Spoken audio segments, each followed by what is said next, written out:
Welcome, everyone, to Associations Creating Community.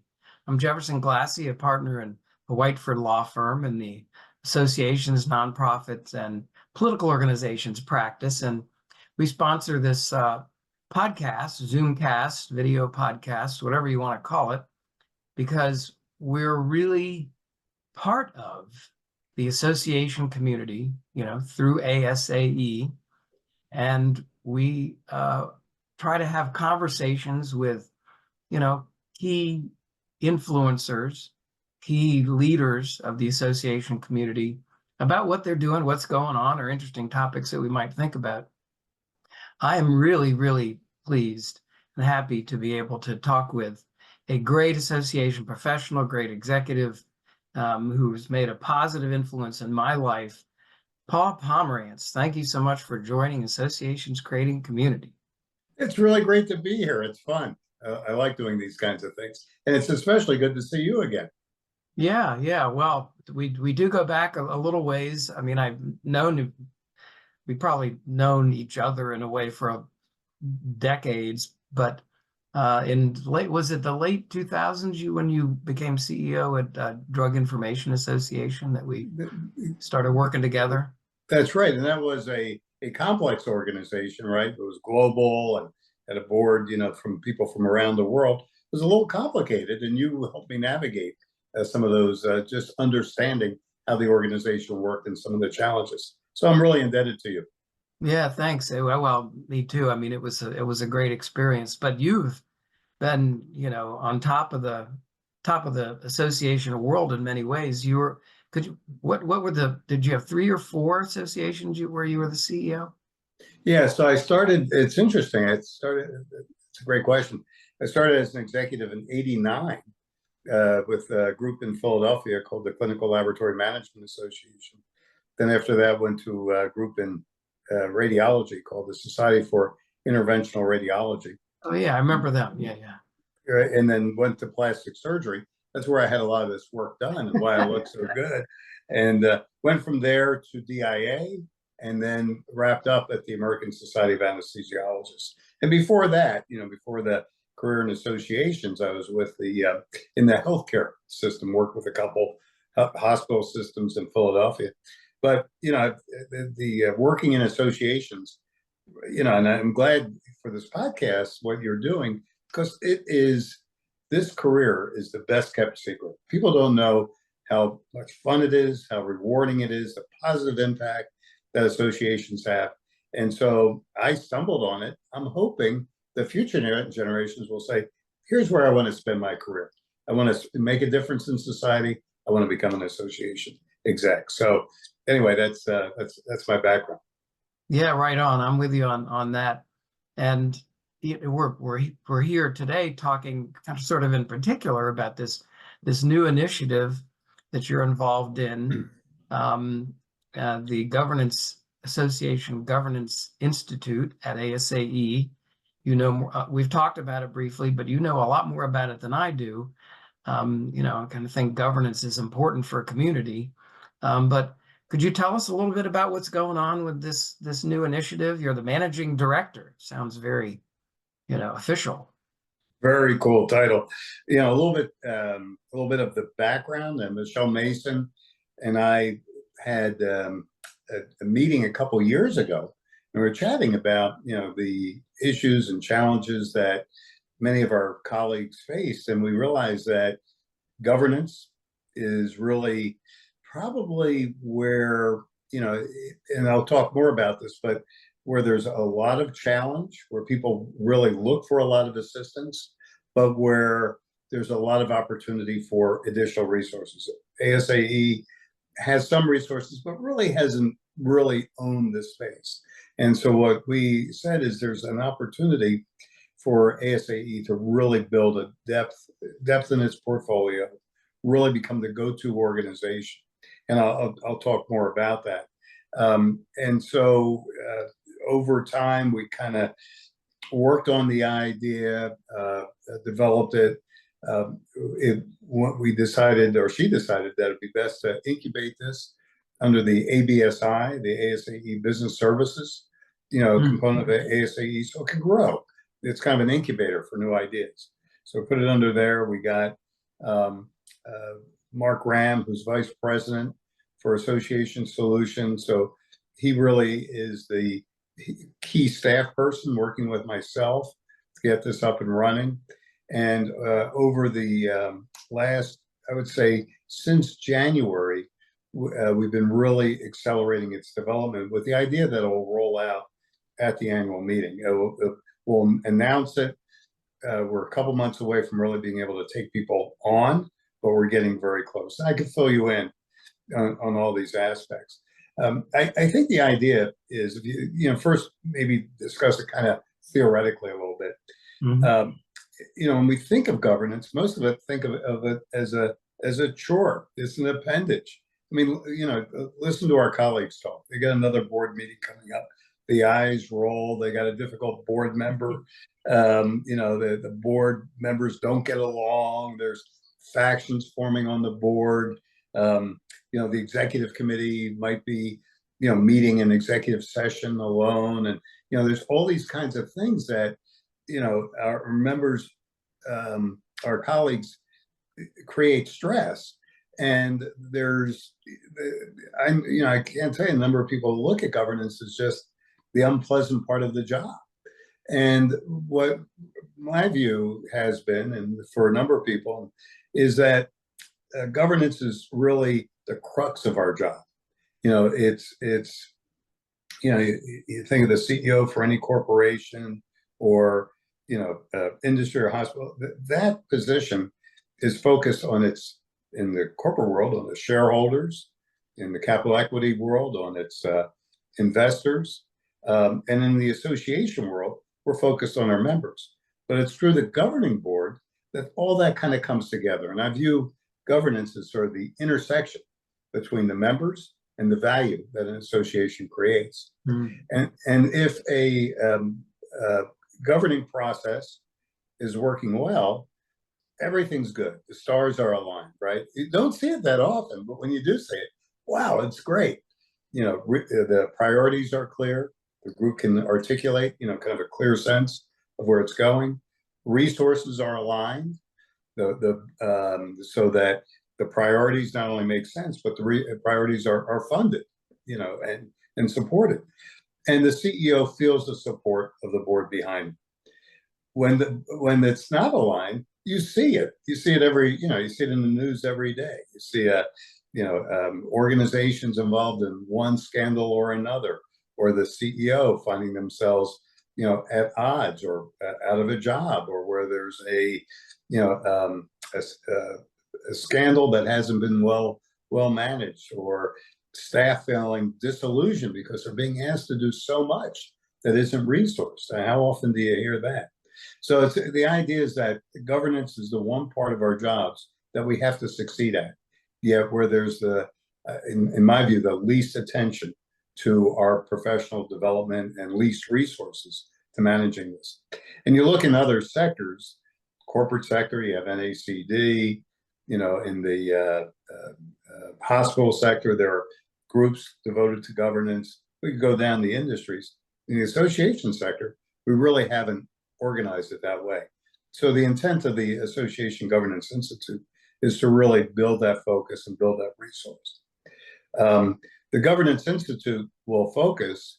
Let me tell you a little bit about what we'll offer. You know, and this is just the start, but it will launch with a couple different things. First, a website that will be kind of a hub, if you you know, if you can think of it as that. More than a website, a distinct destination for all things governance, all curated content from that ASAE has published over the years in its books and its articles, you know, things from the great research, you know, the foundation has done, great books that, you know, have been published by, you know, people like Mark Engel and others that have, Gary LaBranch, many others that have sort of captured different parts of governance. So you got all this material in one place with all the templates, and you can kind of go through and find what you're looking for. And right now, it's hard to do. So the idea would be you need to understand how boards are selected. how nominating practices work, what's best practice, where are trends going. It's going to be right there. Job descriptions for board members, secretary, treasurer, chair, chair-elect. It's going to be right there. The rules surrounding how an executive committee should work, be right there. And so this one-stop shop for everything. Oh, the search process. What's the role of a board in the search process? How should a search process be organized? Board CEO relations, and where do you turn to, for what should be the fundamental elements in a CEO contract? So all these things, it's going to be very rich, and where all these questions could get answered. And I'm making a note of something I don't want to forget. So writing that down. So that's one part. The other part will be our assessment tools. Before I do, so you have all the articles, then you'll have tools and templates, job descriptions, checklists. I'll give you an example. A lot of people are always looking, what should be in our board policy manual? Well, we're going to have sample table of contents for policy manuals. So you go in and say, yeah, we got this, or no, maybe we need to update ours to include that. Sample bylaws, things of that type. So the website, tools and templates will have the assessment instruments that are, until now, have been branded to ASAE and to Board Source, but we're taking those back and adopting them purely for associations. And so there'll be a board self-assessment, a CEO assessment, and perhaps other assessments over time. So for instance, we're looking at the possibility of a risk assessment or a way to evaluate the competency of a board. So that will all be there. So assessment instruments, then education. Board education. So, or education for boards, board chairs, and others involved in governance. So ASAE has its educational programs.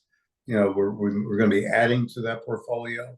We're in discussions about some new programs, and then we'll be adding to it be a virtual asynchronous course, basically a governance, for lack of a better word, a board of governance basics, governance 101, 4-part course for any new director of governance, your chief of staff, the new CEO, to kind of go through and learn the legal fundamentals, roles and responsibilities, how boards are selected and developed, and last thing would be the conduct of a meeting. How a meeting works, what you do before, during, and after a board meeting. So all those things will be part of the the structure, and then we'll probably have in there some elements of community. We're still working on this. So, but the thinking is that there might be two things. One, a sort of challenge of the week kind of thing, and be moderated, type community. So your difficult questions could be answered, or maybe questions that you haven't thought about. How are you managing difficult discussions on the board? You're thinking maybe the board needs to reduce in size. How are you managing that transition? So all that, will be there. And we're also looking at having an ASAE expert. Over time, we plan to have some benchmarking tools, to be able to go in, how big's your board, all that kind of stuff. And then, continue to leverage and work with the foundation on its research. So that would be available there too. So we really hope that'll be a very robust part of ASAE, and a place that people will go and want to contribute. Two other things. We have 3 advisory councils that we've been working with that have been extremely helpful. One has been CEOs, and so they've been helping sort of guide and tell us what's most important, and helping challenge us on it. We have a second one of governance staff, people kind of in the job of working with boards every day. Directors of governance, chief of staff, and then we've have one for consultants, kind of consultant thought leaders, people we often rely on, who are kind of creating the content, thinking about the big issues, working with clients. So they have an advisory committee, and they're helping us shape this out as well. So it's a very much a big tent. We'll probably be adding to that over time. So that's It's really it's a big project. I mean, I really applaud what ASAE, what you're doing here. Um, you know, from my perspective, having worked with associations from the legal side for years and years, I mean, there's trademarks and copyrights and antitrust and contracts and um, IP, all kinds of things where there can be legal issues. But it is sort of the soft underbelly, maybe, this governance that people, a lot of volunteers assume that they know how to do nonprofit organization board governance, and they don't. It can be kind of subjective, um, but it really, as you were saying, things are if you've got good governance, things are really clicking. It really goes to the integrity of the organization. If you've got all kinds of problems and scandals and people, you know, don't understand their fiduciary duties, they don't know when to keep things confidential. It just really is not helpful to the organization's overall integrity. And if there's not that integrity there, who's going to join? Who's going to pay money to rent a big expensive exhibit booth?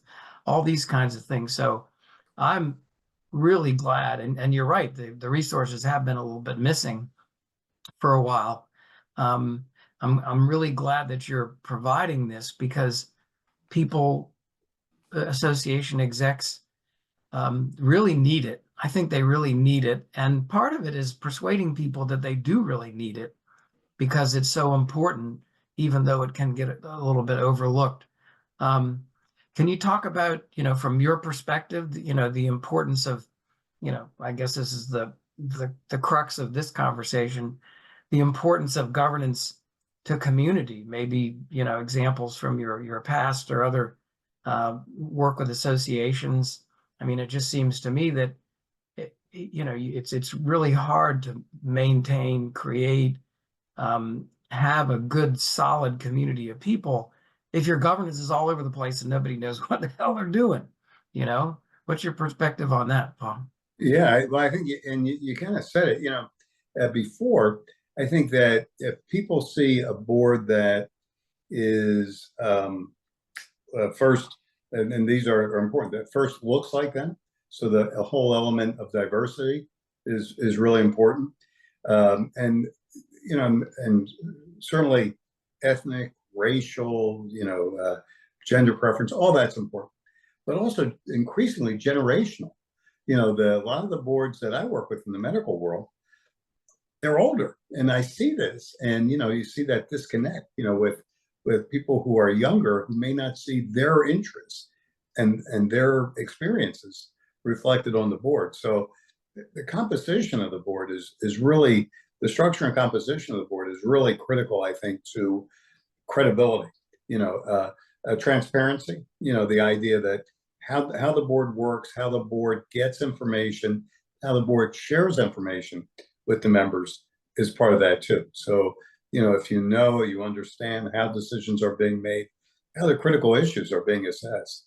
Why does the board make a statement on this and not on that? How they feel about this vital issue that affects us all. That's very critical. And we're in divisive times. And everybody's feeling very tense right Yeah. now. And if the board and if people could lead a board or work with a board that has found a way to work healthy with those disagreements, that's really good. One of the things that 2 points, but one is no two boards are alike. So one, and you've seen this as an attorney, and I'm saying it, in my work now. But a lot of us kind of get into a job and say there must be the perfect board out there somewhere. This is what the board should do. This is what the staff should do. The board should be, 9 people, 11 people, whatever. But there's no single model. And sometimes you go into an organization and you find what you didn't expect, a very complicated governing structure or roles, out of balance and things like that. And so I think it's important for CEOs to understand there's no one model and to be understand how you're going to work in different kinds of settings given this variation that you see out there. Sometimes you'll have a chair that is very, very strong. And as a CEO, you might feel that your role is being compromised. How do you work with that? And that happens in obviously in a lot of groups. And what I found, and I think there's been a little bit of work on this, is that what gets CEOs often into trouble is not their business acumen, but their political acumen. That they Political have within the board, not necessarily the Democrat, Republican, or something. right, Yeah, exactly, and the ability to understand the board and the board's constituencies and how they want the board's back, but they also have to back the board and kind of understand the political dynamics in the organization and how to support that. And so that sort of sense of political empathy, I think, is really important. And unfortunately, I see too many situations where the board and the CEO are loggerheads. And how do you reduce that tension and diagnose it and see how you can work with that and try to move things forward? So that's one observation. The second observation is the role of the CEO in creating a culture on the board, and this kind of gets to the community thing, where it's a healthy culture. It's not a culture of conflict. It's a culture of conversation, of consensus, of all that, and you kind of model as a board the way that things could and should work within that particular society. And you mentioned this to me, Jeff. The idea that organizations use a particular format to make decisions. That's a Western idea, right? And it's a pretty recent idea. And in a lot of cultures, decisions are made through discussion and made through consensus. And are there things we can learn by looking at these things to see if there are better ways to have that dialogue before we move to decision? So I can't tell you how many times I've watched boards go through this parliamentary motion after motion after motion where they haven't really even discussed the issue. yeah. And so how do you manage that? So I know I'm rambling a bit, but I think the issue of community is really based on having, with a small p, that political sensibility and that understanding of how to create a healthy culture. Yeah, absolutely. I think this is so great that you're doing this and ASAE is doing this, as I've said, and maybe just to kind of wrap it up a little bit. I think that in addition to being an under recognized or appreciated skill, if you will, governance, the ability to guide consensus-based decision making, as association executives do, it's also kind of underappreciated when somebody does have that skill. I mean, they're really good CEOs, but for younger execs, younger professionals coming up, I think it should be known as something to aspire to, because consensus-based decision making is not easy. We see it through the years. If you've got a for-profit company, if you've got a dictator, they just decide what it's going to be.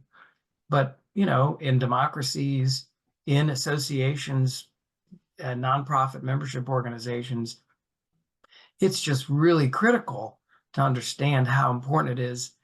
And maybe it'd be good for association execs to be able to look at themselves and say, you know what? That's a real important skill that I have, and that I want to really work hard on trying to improve, for the benefit of everybody, because the world shows that we sure need it. And so I'm hoping that this will uplift association professionals and executives as well, to be able to show that, it's sometimes the soft stuff, it's a little subjective, takes some wisdom. But boy, oh boy, it's really worth paying attention to. And I think this will be a good trigger and an incentive for people to hopefully look at governance that way. I fully agree with you, and that's really why we're doing this. And I think I really couldn't add to what you're saying, other than the observation that you could see CEOs who succeed despite a difficult sort of, economic environment and all that, but they succeed because they've kept cohesion in the governing structure among the members. And you see those that struggle because they've lost that. And so the ability to do the kinds of things that we're saying, I think, are so key. And the tools, again, and the templates in the community we're creating are intended to really help people gain confidence, confidence and competence in executing a strong governance strategy. So I'm looking, and we'll be rolling this out at the ASAE annual meeting. There'll be a session dedicated to it at the meeting on Sunday at 4:00. Chaos in the boardroom. Hope people will come out to that. It should be a great one. I'll be with Mark Engel and Chris McEntee, myself. And then we'll be hosting in the booth a section devoted to the Governance Institute, where we'll have members of our advisory committee, myself, Mark Graham, and talking to people. We want to hear what your issues are, your concerns, help us think about, do we have all the right resources? Are there things we haven't thought about? Are we asking the right questions? So we want everybody to kind of come in and talk with us about what we're doing. Well, that's great. Well, I'm looking forward to it. I'll see you there in Cleveland. Thanks so much for taking the time to tell us a little bit about the Association Governance Institute and your role and what the tools are and what's going to happen. And really appreciate it. And we will see you soon. Well, I'll see you in just 2 weeks. Hard to believe. Yeah, yeah. Okay, thanks very much. Paul Pomerantz, everybody, Managing Director at the Association Governance Institute. Thank you, everyone.